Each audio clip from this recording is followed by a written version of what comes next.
자, 마태복음 5장 1절에서 7장 27절까지의 말씀으로 상당히 긴 말씀인데 예수님의 한편의 설교로 그렇게 구성이 되어 있습니다.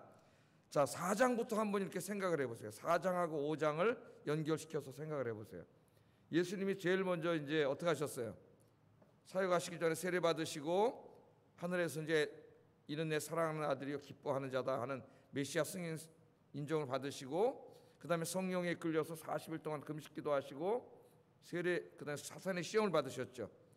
그리고 이제 나와서 마태복음을 읽어보면 제일 먼저 하신 사역이 뭐예요? 이 하나님 나라 복음을 전할 동역자를 뽑는 일을 하셨습니다. 그래서 이제 4장에 보면 4명의 제자를 뽑는 이야기가 나와요. 그래서 4명의 제자를 뽑으시고 그 다음에 이제 어제 공부한 것처럼 사역을 시작하셨는데 3가지 사역을 집중적으로 하셨다 그랬죠. 예수님이 엄청나게 많은 사역을 하셨는데 그것을 마태는 3가지 범주로 이렇게 이야기를 한다 그랬습니다. 그래서 어떻게 하셨어요? 가르치시고 전파하시고 치유하시고 이 3가지 사역을 하셨다 그랬어요. 그래서 어제 이제 말씀을 전하면서 예수님의 제자들도 또 예수님의 제자들로 구성된 교회도 이 3가지 사역에 집중해야 된다. 이제 그런 말씀을 전했죠. 자, 특별히 예수님의 치유 사역, 병자들을 엄청나게 많이 고치셨어요. 귀신들을 쫓아내시고 그랬더니 사람들이 구름대같이 몰려오기 시작했습니다. 뭐 어제나 오늘이나 같은 것 같아요. 예수님의 가르침보다는 뭐에도 관심이 많아요. 예수님의 권능의 사역, 막 귀신 쫓아내고 병을 고치고 막 이런 사역에 사람들은 더 흥분하고 열광하죠. 뭐 잔잔하게 말씀 전하는 것보다. 그래서 엄청나게 많은 사람들이 몰려왔는데 유대의 땅, 뭐 저 갈릴리 땅에 많은 사람들이 이게 예수님 소문이 나고 예수님께 몰려오기 시작했습니다. 그리고 이제 5장이 시작되는 거예요. 5장이 어떻게 시작됐어요? 아까 1장 예수께서 무리를 보시고 산에 올라가 앉으시니 너무나 많은 사람들이 이제 몰려오니까 아마 예수님이 이렇게 산에서 설교를 하신 것 같습니다. 산 좀 이렇게 높은 곳에서 밑에 있는 사람들에게 설교하면 잘 들리잖아요. 산은 좀 조용하고 그래서 거기서 이제 설교를 하셨다는 내용이 나와야 하니까 이 예수님의 사역을 통해서 엄청나게 많은 사람들이 몰려왔고 그 사람들이 몰려왔을 때 예수님은 제일 중요하게 여긴 사역이 뭐냐면은 가르치는 사역, 설교하고 가르치는 사역이에요. 하나님 말씀을. 그러니까 몰려온 이유는 뭐 때문에 몰려왔어요?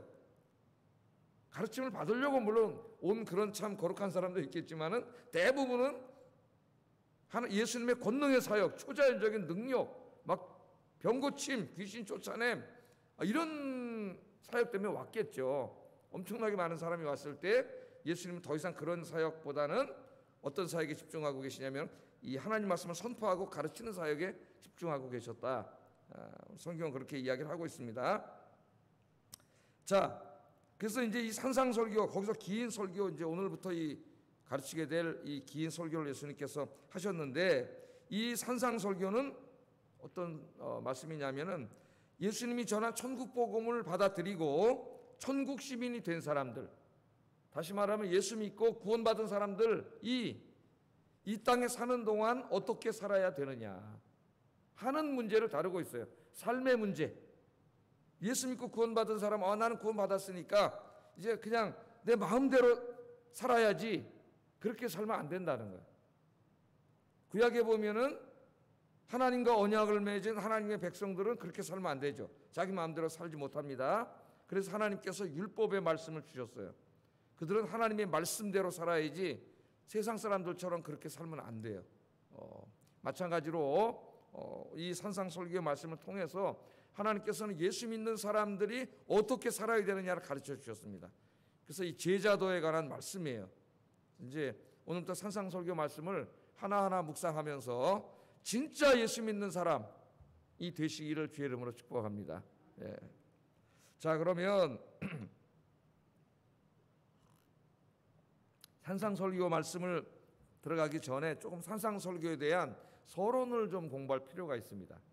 마태복음 안에 산상설교가 있지만 또 산상설교만 떼어내서 책도 쓰고 논문도 쓰고 연구도 상당히 많이 합니다. 이 산상설교가 믿지 않는 사람에게도 굉장히 유명한 설교고 20세기의 대표적인 무신론자 철학자였던 영국의 버트란트 러셀 같은 철학자도 예수님이 하나님의 아들이라고 하는 건 믿지 않았지만은 정말 예수님의 가르침, 산상설교의 가르침에는 감탄을 했죠.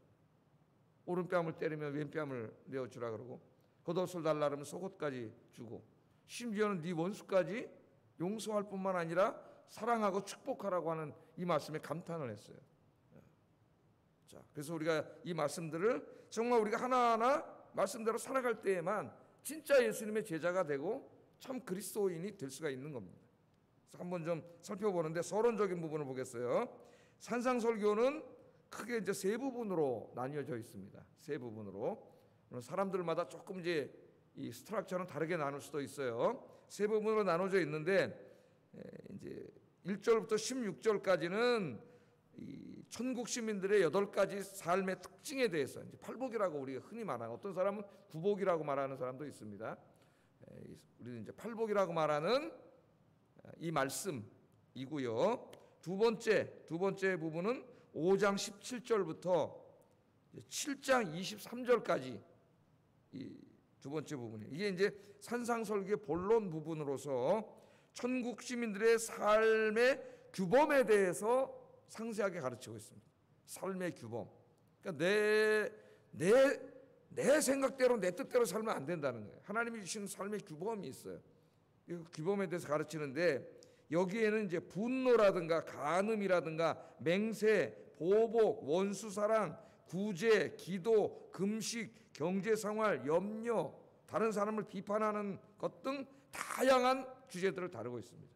이런 일에 대해서 기독교인들이 어떻게 살아야 되는가 다루고 있고, 마지막 세 번째 부분은 7장 24절부터 27절까지 결론 부분으로 산상설교대로 실천하며 살아가는 삶의 중요성, 이 말씀대로 살아야 된다 하는 것의 중요성을 가르칩니다.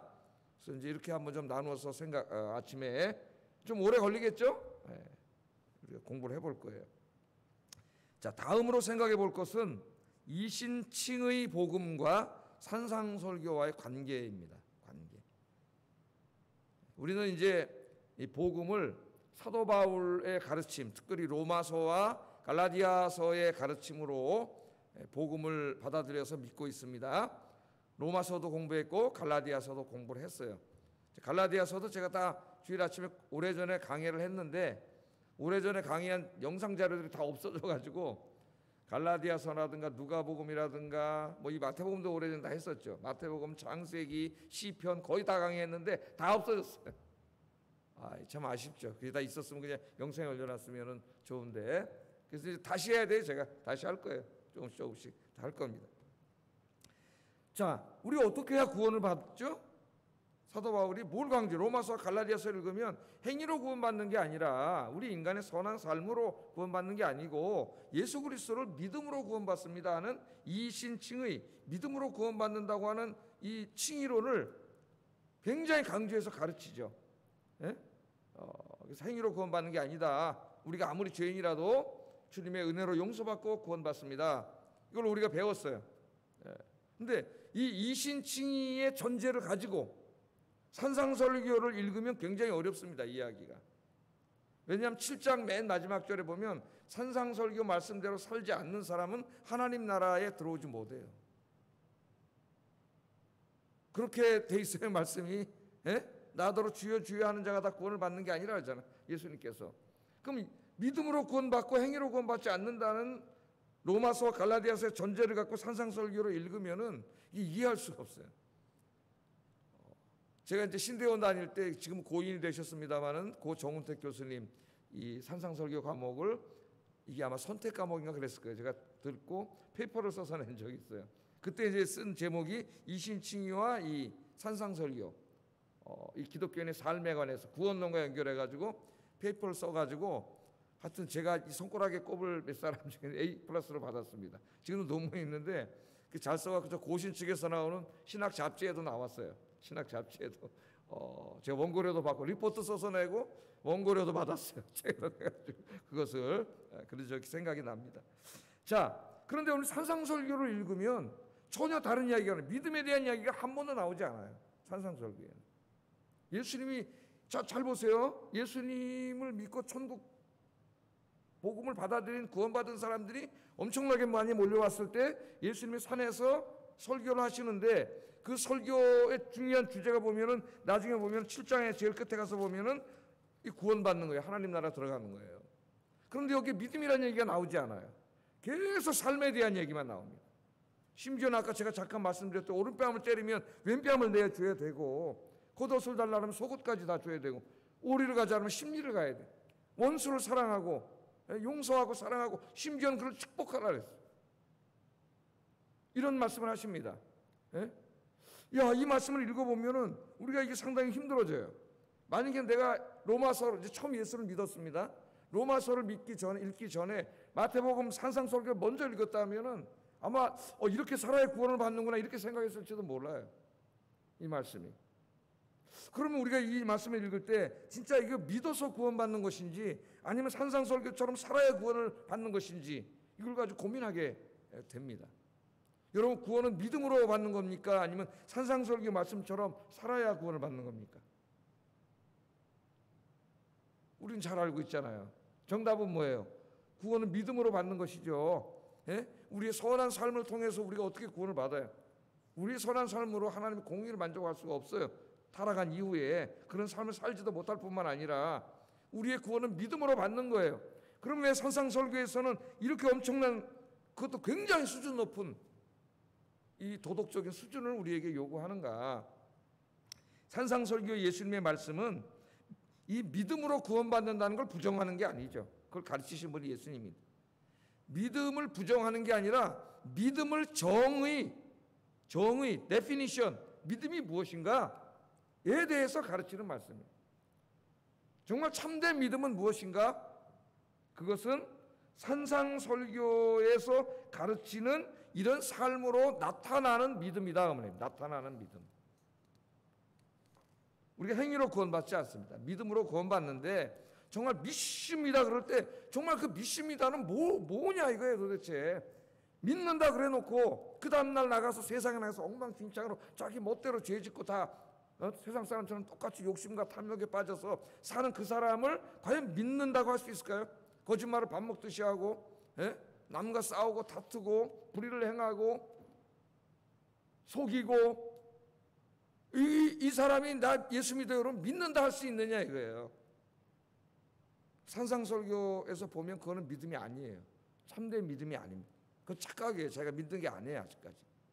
믿음은 이제 공부하게 될 팔복처럼 그 사람의 인격과 품성의 변화를 동반하고 그 사람의 도덕적인 삶을 변화를 하게 돼 있어요. 그래서 산상설교는 믿음을 부정하는 게 아니라 믿음으로 구원받는데 참 믿음이 뭐냐, 진짜 믿음이 뭐냐, 거기에 대해서 가르칩니다. 자, 여기까지 우리가 공부를 해도 다 이해된 게 아니에요. 지금 목사님 그래도 여전히 참된 믿음이 그렇게 산상설 가르침대로 나타나야 된다면은 여전히 이게 쉬운 일이 아니거든요. 내 믿음이 참 믿음인가 아닌가.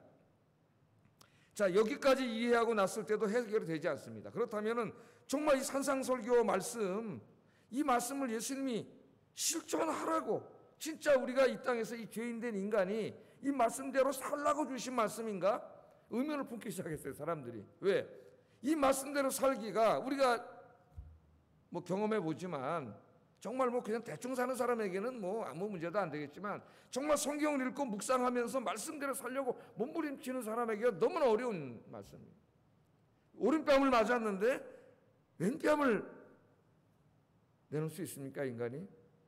나를 조롱하고 모욕하고 상처 주고 욕한 그 사람을 내가 용서하고 사랑하고 그 사람을 위해서 축복기도 할 수가 있습니까? 우리 솔직히 말하면 이거 정말 우리 보고 실천하라고 이 말씀대로 살라고 주신 말씀인가? 사람들이 이렇게 생각을 하기 시작해요. 신학자들이.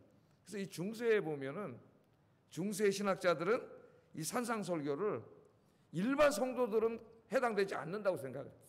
왜? 여기서 요구하는 도덕적인 수준이 너무 높기 때문에 일반 성도는 살 수 없다는 거예요 말씀대로. 그래서 이 말씀은 성직자들에게 주신 말씀이라 그랬어요. 왜냐하면 제자들 뽑고 그 다음에 나오잖아요. 근데 성경은 자세히 안 읽은 거죠. 왜? 많은 무리들이 올라왔을 때 그 무리들을 보고 설교한 거기 때문에 12제자에게만 한 게 아니에요. 모든 사람들에게 해당하는 거죠. 하여튼 너무 지키기 어려서 그렇게 생각했습니다. 그런 맥락에서 루터교 신학자들도 역시 그런 생각을 했어요. 이 문제를 고민하다가 뭐라 했냐면은 인간은 산상설교대로 살 수 없다. 솔직하게. 예? 산상대로 살 수 없다. 이 산상설교에 나타난 의의는 너무나 거룩하고 높은 의의이기 때문에 어떻게 인간이 이걸 다 이대로 실천하면서 살 수가 있겠는가? 예? 그렇게 질문을 하면서 그럼 도대체 실천할 수도 없는 것을 왜 예수님이 가르쳤느냐 이거예요. 예? 그거는 이 높은 의의 수준을 하나님이 우리에게 제시함으로써 우리가 아무리 노력해도 이 말씀대로 살지 못하기 때문에 우리는 우리 인간의 연약함과 죄인됨을 깨닫고 십자가 앞에 나오게 된다는 거예요. 그런 목적으로 주신 것이지 어떻게 우리 인간이 이 말씀대로 사느냐. 이게 루터교의 가르침입니다. 그래도 여기에는 긍정적인 면도 있어요. 이 말씀을 읽고 살아보려고 몸부림친 결과 그런 결과를 냈다는 거예요. 도저히 살 수 없다 이 말씀은. 예? 그런데 또 완전히 극단에 있는 사람이 있습니다. 이제 그런 대표는 러시아의 대문호인 톨스토이 같은 사람이에요. 이런 식의 이제 이 산상설교 이해한 사람인데 톨스토이는 독실한 그리스도인이었죠. 예? 산상설교를 읽고 큰 은혜를 받습니다. 이 톨스토이가 여러분도 좀 묵상하고 읽고 하나하나 수첩에 쓰면서 말씀대로 살려고 몸부림쳐야 돼요. 참 그리스도인의 모습이기 때문에 이 산상설교가 은혜를 받았어요. 그래서 말씀 그대로 내가 살아야 되겠다. 이 사람이 이렇게 마음을 먹었습니다. 상당히 많은 재산이 있었는데 다 팔아서 이웃을 사랑하는 말씀을 실천하기 위하여 다 팔아서 가난한 이웃에게 나누어 줬어요. 얼마나 훌륭한 분이에요, 이분. 자, 그러나 이 톨스토이는 산상설교를 어떻게 율법으로 이해했습니다. 구약의 율법. 구약의 율법을 안 지키면 그건 못 받죠. 예? 율법으로 이해를 해가지고 율법처럼 생각하면서 아주 세부적인 가르침 이걸 문자적으로 딱 실행하려고 그랬어요. 오른뺨 문자 맞으면 왼뺨을 좀 때려 여기. 이렇게 하려고. 철저하게 다 문자적으로 지키려고 했습니다. 너무나 그렇게 지키려고 하다가 나중에는 신경쇠약에 왜 그 말씀대로 못 살잖아요. 마음속에도 미운 마음이 생기잖아요. 신경쇠약에 빠지기도 했고 너무 재산을 팔아서 막 다 주니까 부인과 가정불화가 생기기도 시작했어요. 부인의 믿음은 그만큼이 안 되는데 부부가 행복하려면은 믿음의 수준도 같아야 돼요, 사실은. 그래 같은 방향을 갈 수가 있어요. 같이 교회를 다녀도 믿음의 수준이 다르면은 불화가 생길 수 있습니다. 한 사람 믿음만 좋으면. 그래서 기도하셔야 돼요. 부부가 다 같은 믿음의 수준을 갖도록. 자, 톨스토이는 산상설교를 기독교인들에게 주신 율법으로 받아들이는 거예요. 율법으로. 아마 그렇다면 제가 보기에 구원받을 사람은 아무도 없을 것 같아요. 구원받을 사람은. 자, 그럼 21세기를 물론 이제 이것만 있는 건 아닙니다. 이 산상설교를 어떻게 우리가 해석하고 적용해야 되는가에 대해서 36가지 해석이 있다는데 다 읽어보진 않았어요. 저도 이제 산상설교에 대해서는 많은 책들 읽어봤는데 36가지가 있다래요. 이 전문적으로 연구한 신학자에 의하면은. 예? 그래서 어떤 주석에는 중요한 거 한 10가지 해석만 이렇게 내는 것도 있고 산상설교에 대해서 신학적으로 잘 쓴 책에 보면 중요한 부분들은 다 서론에 나와 있어요. 이런 내용들이. 자, 21세기를 살아가는 우리들에게 이 산상설교의 말씀은 도대체 이게 어떻게 다가와야 되고 우리가 어떻게 실천해야 되느냐. 왜? 예수님의 중요한 가르침이고 마태복음의 뼈대입니다. 성경의 뼈대예요. 근데 굉장히 중요한 말씀이에요. 신앙생활은 그냥 막 나 혼자 주일날 예배 드리고 갖고 또 6일은 내 마음대로 살고 그런 게 아니야. 말씀대로 이제는 정말 몸부림쳐야 돼요. 하나하나 살기 위해서. 원수를 사랑하고 오른뺨을 때리면 왼뺨도 돌려대라는 이 주님의 말씀을 우리가 어떻게 실천해야 되느냐. 첫째, 아까 루터교의 해석은 완전한 오류다. 오류. 이건 우리가 도저히 지킬 수 없는데 예수님 이 말씀을 주셨다 그러잖아요. 왜? 그걸 못 지키는 걸 자기가 깨달아서 십자가 앞으로 나오게 하려고. 말도 안 되는 소리죠. 그런 얘기는. 그럼 예수님이 지킬 수도 없는 법을 이렇게 5장, 6장, 7장에 주셨단 말이에요. 그 산상설교 읽어보세요. 각 구절마다 이 말씀대로 살 것을 강력하게 예수님 말씀하고 계시고 7장에는 이 말씀대로 살지 못하면 하나님 나라에 합당하지 않다고 예수님 가르쳤어요. 그러니까 루터교의 가르침은 인간의 연약함을 인정하는 것은 좋은데 지키지도 못할 말씀을 줬다는 건 말이 안 되는 거예요. 톨스토이식의 실천은 어떻습니까? 이런 식으로 주장하는 신학자들도 많은데 저는 톨스토이의 해석과 실천을 좋아합니다. 이 말씀을. 그러나 톨스토이의 해석을 전적으로 따라가면 예수님을 새로운 율법주의자로 만들어버리는 위험에 빠질 수가 있습니다. 그러면 구원은 믿음으로 받는 게 아니라 행위로 받는 게 돼요. 그리고 그 행위의 기준이 산상설교라면 구원받을 사람은 한 명도 없지 않을까 이런 생각이 들어요. 제 생각에. 그런 위험에 빠질 수 있습니다. 자, 그럼 우리는 도대체 이 양극단 속에서 산상설교를 어떻게 받아들여야 되느냐? 제가 아까 말씀드린 것처럼 산상설교는 믿음에 대한 정의입니다. 참된 믿음이 무엇이냐? 산상설교의 말씀대로 사는 게 참된 믿음이라는 거예요. 예? 믿는 사람들에게는 그렇다면은 이런 삶의 모습이 나타나야 됩니다. 그래도 목사님 같은 거 아닙니까? 결론은 그렇게 말할 수가 있겠죠. 예? 맞아요. 그러나 결론이 같진 않아요. 저는 이 말씀은 하나님이 우리에게 그리스도인들에게 주신 삶의 하나의 그 기준이에요. 규범이라 했잖아요, 제가. 그런데 이 땅에 사는 동안 죄성을 가진 우리가 100% 이 말씀에 그대로 실천할 수는 없습니다. 그건 불가능해요. 그럼 왜 주셨느냐? 그럼 루터교가 맞습니까? 그건 아니에요. 이 말씀을 왜 주셨느냐? 천국 백성들이 어떻게 살아가야 되느냐 하는 삶의 완전한 규범을 주시고 그 규범에 이르도록, 그 표준에 이르도록 우리 그리스도인들이 몸부림치라는 거예요. 몸부림. 완전하게 살 수 없다는 건 주님도 아세요. 그러나 그렇다고 우리는 못 사니까 십자가 은혜로 구원받는 거지 이 말씀은 우리에게 주신 말씀이 아니야. 그런 게 아니라 그 말씀대로 못 산다는 거 주님이 아세요. 그러나 그게 우리가 살아야 될 삶이에요. 사실은 하나님 나라가 이 땅에 완전히 임하면 그렇게 살 겁니다. 우리가. 그러니까 지금 여기서는 어떻게 돼요? 그 주님이 주신 규범을 이상으로 세워놓고 그 가르침대로 살으려고 매일매일 몸부림치는 거예요. 저는 몸부림치는 것이라고 해석을 합니다. 산상설교를. 참 믿음은 어떤 믿음이냐? 이 말씀을 묵상하면서 그 말씀을 100% 내가 다 지키지 못한다 할지라도 그 말씀을 어겼을 때는 가슴을 치면서 주님 앞에 통회 자복하고 눈물로 기도하고 그 말씀대로 살려고 몸부림치고 애쓰는 그것이 구원에 이르는 믿음이다. 주님이 그렇게 가르친 겁니다. 난 예수 믿고 구원받았습니다. 그래 놓고 보는데 그 사람 삶에는 아무 변화가 없어요. 예? 그 삶이 매일 똑같아. 가정에 가나 집에 가나 전혀 어떤 이 산상설교의 삶의 모습이 나타나지 않아요. 이 사람을 진짜 구원받았다고 할 수가 있을까요?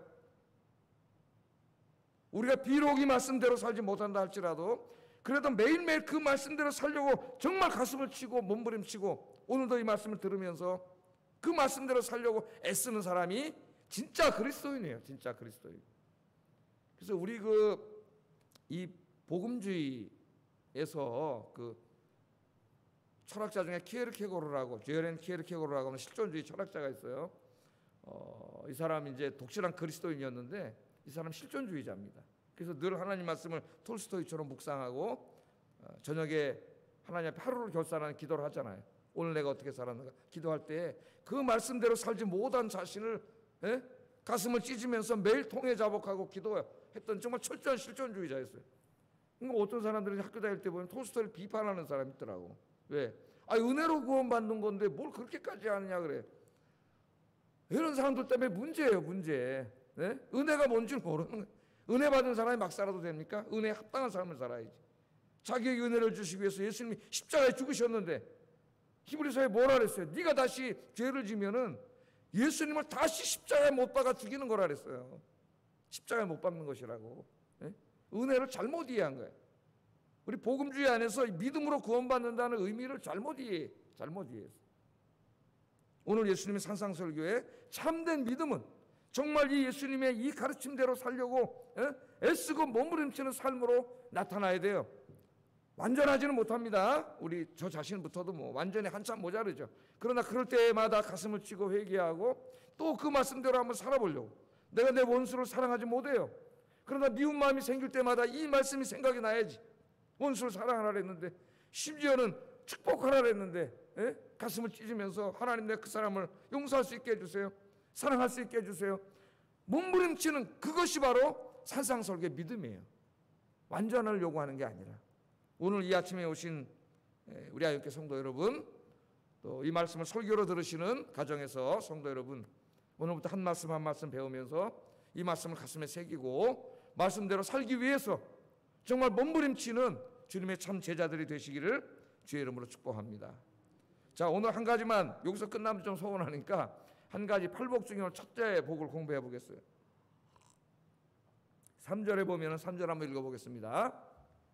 심령이 가난한 자는 복이 있나니 천국이 그들의 것이며, 그렇게 말씀했어요. 자, 복이 있다. 심령이 가난한 자는 복이 있다. 이 복이 있다는 말이 무슨 말이냐?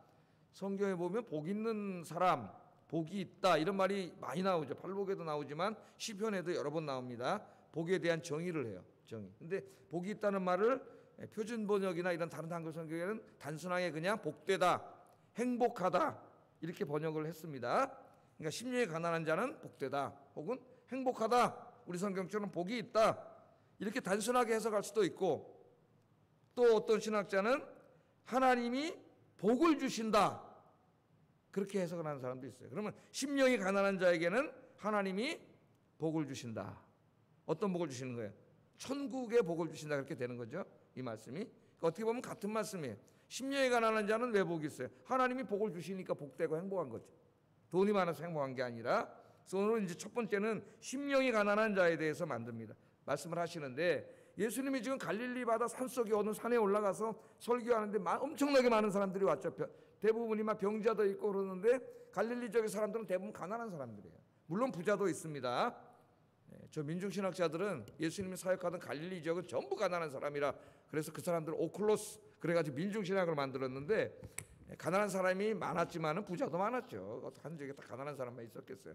대부분 이제 이 가난한 사람들이 몰려왔어요. 가난한 사람들이 왔을 때 예수님이 복에 대해서 설교를 하는 거죠. 하나님의 복, 하나님이 복을 주신다는 복. 여러분 복 받고 싶으세요? 안 받고 싶으세요? 새해 나는 받고 싶은데. 하나님이 주시는 복 받기를 주의 이름으로 축복합니다. 하나님의 복을 갈망해야지. 야곱처럼. 야곱은 많이 부족하고 엉망진창인 사람이었지만 복을 주시는 분은 하나님이라고 하는 철저한 믿음을 가지고 있었어요. 그 사람이 복을 주시는 건 하나님이에요. 복에 대해서 설교를 했습니다. 자, 이 우리나라도 제가 어렸을 때 이제 목사님들 설교하시면 주로 복에 대해서 많이 설교하셨어요. 예수 믿고 축복받는데, 그때 목사님들이 설교한 복은 돈 많이 버는 겁니다. 건강하고 돈 많이 벌어서 부자 되고 예수 믿고 모든 게 잘 되고 집안이 일어나고 막 이 복에 대해서 설교해가지고 정말 가난한 많은 사람들이 교회로 몰려와서 한국교회 엄청나게 부흥했어요. 그런데 이제 슬슬 문제가 생기기 시작했는데, 그러다 보니까 한국교회 기독교가 산상설교 말씀대로 가르쳐서 살려고 하는 그런 기독교가 아니라 예수 믿고 돈 벌고 잘 사는 기독교, 기복신앙이 되어버렸어요. 기복신, 미신이 되어버렸어요. 미신으로 흘러갔어요. 예수 믿고 제자가 된다면 정말 산상설교 말씀대로 살려고 몸부림치면서 기독교의 인격과 품성이 변하고 도덕률이 변하고, 이렇게 돼야 돼. 이게 정말 중요한 것인데 이런 건 다 없어지고 그냥 예수 믿고 돈 많이 벌고 성공하고 건강해지고 행복해지고 이런 것만 강조하다 보니까 도덕과 윤리와 인격은 다 없어져가지고 기독교인이 빛과 소금이 된 게 아니라 이 사회 지탄의 대상이 되어버렸어요. 지탄이 됐어요. 오히려 탐욕, 교회 오면 탐욕과 막 욕심을 부추기는 거죠. 참 안타깝죠. 우리 예수님도 가난한 사람들에게 이제 복에 대해서 설교를 하시는데, 예수님이 설교하신 복은 전혀 다른 복이에요. 어떻게 보면은 이게 무슨 복이야? 그럴 수 있죠. 왜? 심령이 가난한 자, 뭐 애통하는 자는 우는 자 아닙니까? 우는 자, 뭐 박해를 받는 자. 무슨 복 받는 사람이 박해를 받는데. 그런데 예수님 복에 대해서 가르치는데, 복? 뭐 돈 많이 버나? 나 아파서 왔는데 병 고쳐주나? 물론 예수님 병도 고쳐주시고 필요할 땐 돈도 주세요. 그러나 그런 복이 아니에요. 오늘 예수님이 주시는 복은 첫 번째는 심령이 가난한 자가 복이 있다. 해석하면 심령이 가난한 자는 복되다, 혹은 심령이 가난한 자에게 하나님이 복을 주신다. 뭐 다 좋습니다. 자, 이게 무슨 말입니까? 심령이 가난하다는 말은 이 사람이 복되고 하나님이 복을 주시는데, 어떤 사람은 많은 복음주의학자들이 단순하게 이것을 겸손이라고 해서 그럼 겸손한 마음, 심령이 가난한 거니까 그럴듯하죠. 겸손한 사람, 그렇게 말씀했어요. 그런데 이 말이 맞다면은 예수님이 뭐라고 말씀하신 게 돼요? 겸손한 자는 복이 있나니 천국이 저희 것이다. 이게 뭔가 좀 이상해요. 앞에 것만 하면 좀 괜찮은 것 같은데. 예? 어떤 사람은 이 말씀을 누가복음과 함께 이해해가지고 실제로 경제적으로 가난한 사람을 말한다, 이렇게 해석을 했습니다. 어떤 책은 가난한 사람. 그러면 어떤 뜻이 되죠? 경제적으로 가난한 사람이 복이 있습니다. 천국이 저희 것입니다. 그럼 가난한 자가 구원받네요? 그럼 부자는 구원 못 받네? 좀 안 맞아요, 해석이. 자, 이 말씀의 의미를 분명히 알기 위해서는 병행 구절인 누가복음 6장 20절 한번 찾아보세요. 누가 빨리, 시간이 많이 가요.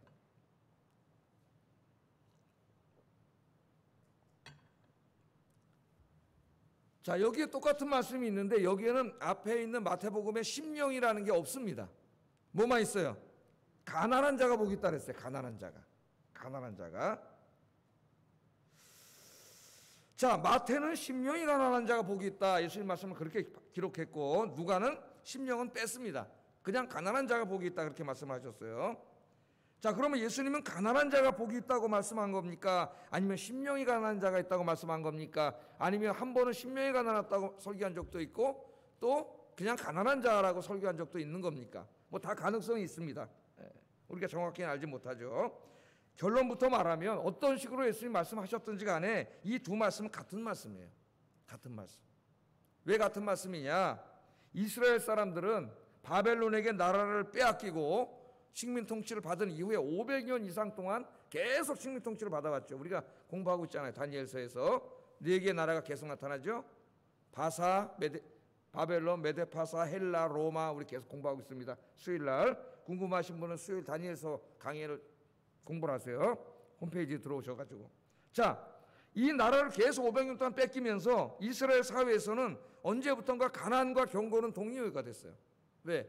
내가 나라를 빼앗기고 이방 나라 밑에 살면서 이제 그 이교 문화가 계속 들어오잖아요. 예?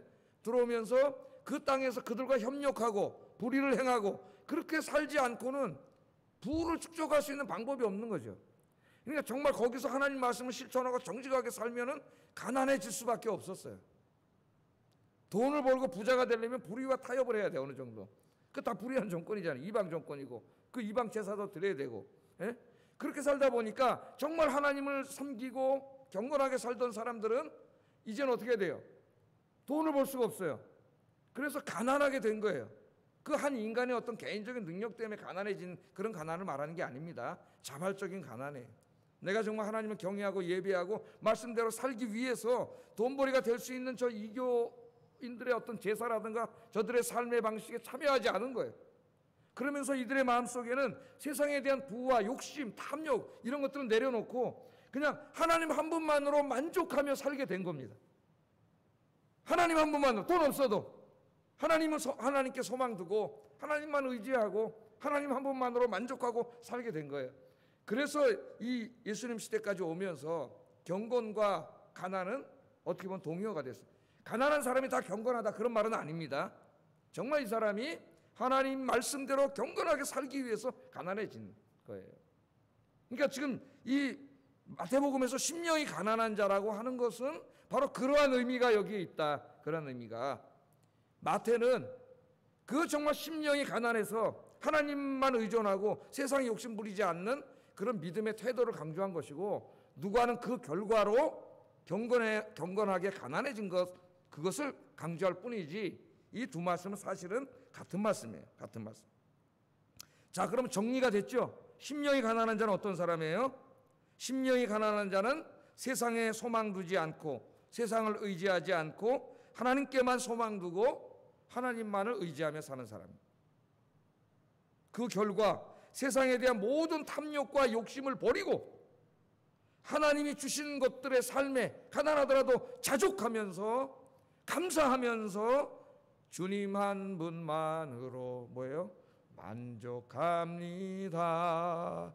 그렇게 사는 사람이에요. 다른 사람 돈 많고 뭐 권력 있고 이래 행복하다고 막 그러는데, 이 경건한 사람들, 심령이 가난한 사람은 그렇지 않아요. 그런 게 다 필요 없어요. 마음속에. 예? 그런 게 없어도 내 마음에 주님만 모시고 주님과 함께 살면 그게 내 행복입니다.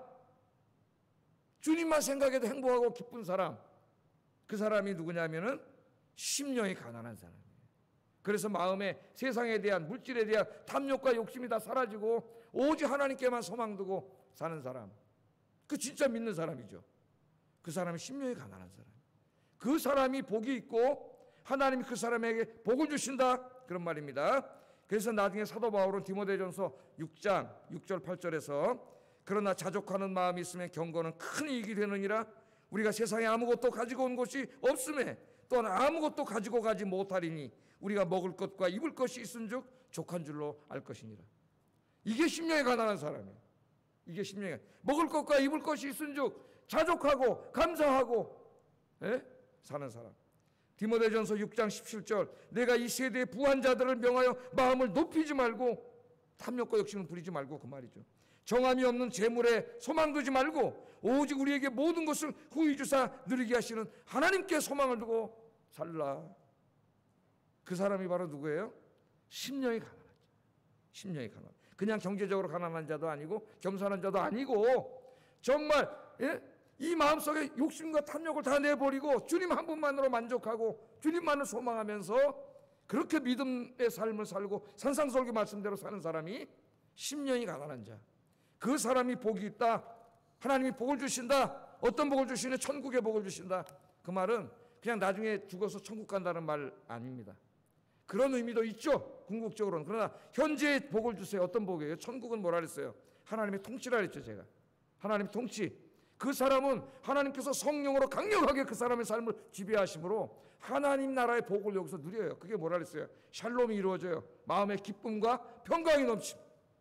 심령이 가난한 자의 마음에는 하나님이 주시는 기쁨과 평강이 넘치고 천국의 기쁨이 넘쳐요.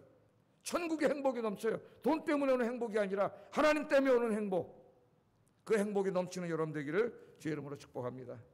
기도하겠습니다.